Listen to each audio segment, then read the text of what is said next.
प्यारे बच्चों, आज मैं आपको संस्कृत विनोदिनी के तीसरे पाठ धीरावाला का अभ्यास कार्य समझा रही हूँ। पहला प्रश्न है, अधोलिखित गद्यांशम पठित्वा प्रश्नान उत्तरत्। नीचे लिखे हुए गद्यांश को पढ़कर प्रश्नों के उत्तर दें। सर्वेषां मुखेषु भयस्य आतंकस्य च छाया दृश्यते स्म। सभी के मुख पर भय और आतंक की छाया दिख रही थी। अस्या बालायाः मुखे अपि भीतिः आसीत्। इस बच्ची के मुख में भी डर था। तस्या भीत्या कारणं तु न स्वविषयक चिंता। उसके डर का कारण अपने बारे में चिंता नहीं थी, अपितु बल्कि तयोः रक्षणं कथं स्यात्, उनकी रक्षा कैसे की जाए इत्येव यह थी।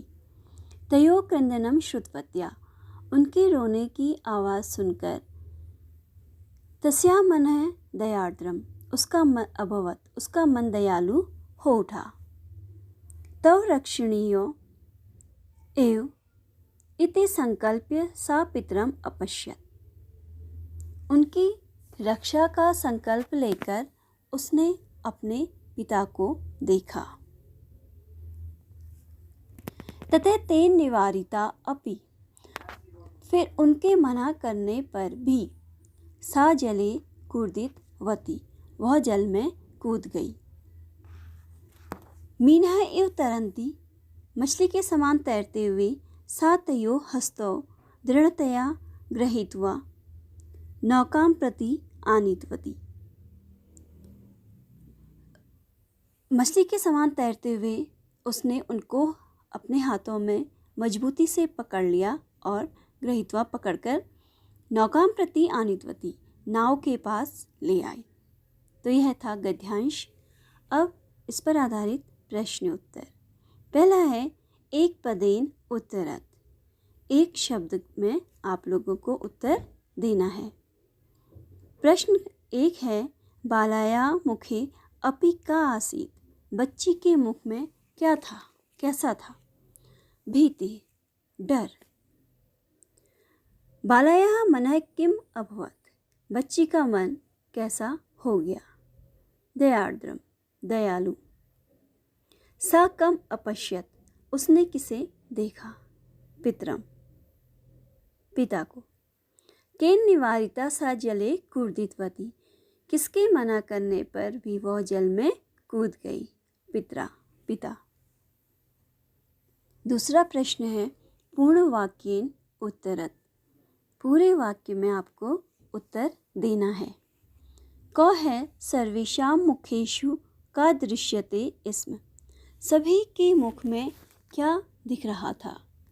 तो इसका उत्तर है, सर्वेषां मुखेषु भयस्य आतंकस्य च छाया दृश्यते स्म। सभी के मुख में भय और आतंक की छाया दिख रही थी। ख, बालायाः भीत्या कारणं किम। बच्ची के डरने का कारण क्या था? बालायाः भीत्या कारणं तु न स्वविषयक चिंता। बच्ची के डर का कारण अपने विषय में की चिंता नहीं थी, अपनी चिंता नहीं थी, अपितु बल्कि तयोः रक्षणं कथं स्यात् इत्येव, बल्कि उनकी रक्षा कैसे की जाए यह थी। तीसरा है, कथम तस्या मनः दयार्द्रम अभवत्। उसका मन दयालु कैसे हो उठा? तो उत्तर है, युवकयोः क्रंदनम श्रुतवत्या। दोनों युवकों का रोना चिल्लाना सुनकर तस्या मनः दयार्द्रम अभवत्, उसका मन दयालु हो उठा। चौथा है, घ, मीनः इव तरन्ती सा किम कृतवती। मछली के समान तैरते हुए उसने क्या किया?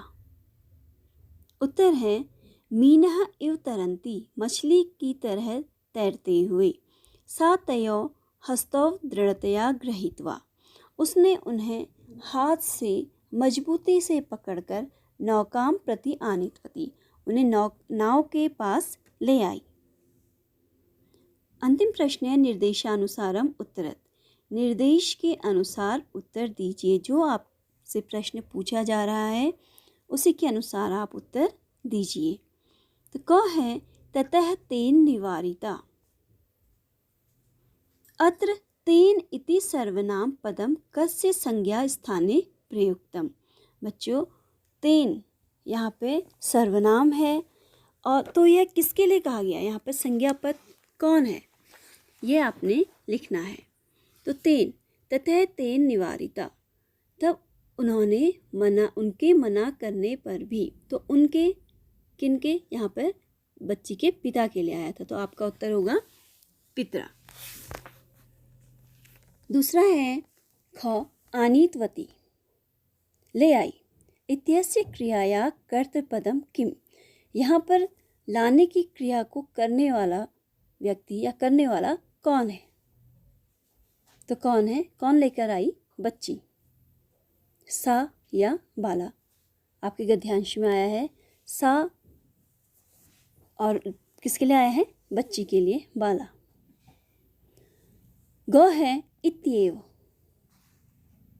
अस्य पदस्य संधि विच्छेदम कुरुत। तो इति धन एव। अंतिम है मत्स्य। इति पदस्य पर्याय पदम चिनोत। मत्स्य, मछली। इस शब्द का पर्यायवाची शब्द आप इस गद्यांश से चुनिए। तो यहाँ पर मछली के लिए आया है मीनः एव। मछली के समान तैरती हुई, तो आपका उत्तर होगा मछली, मीन।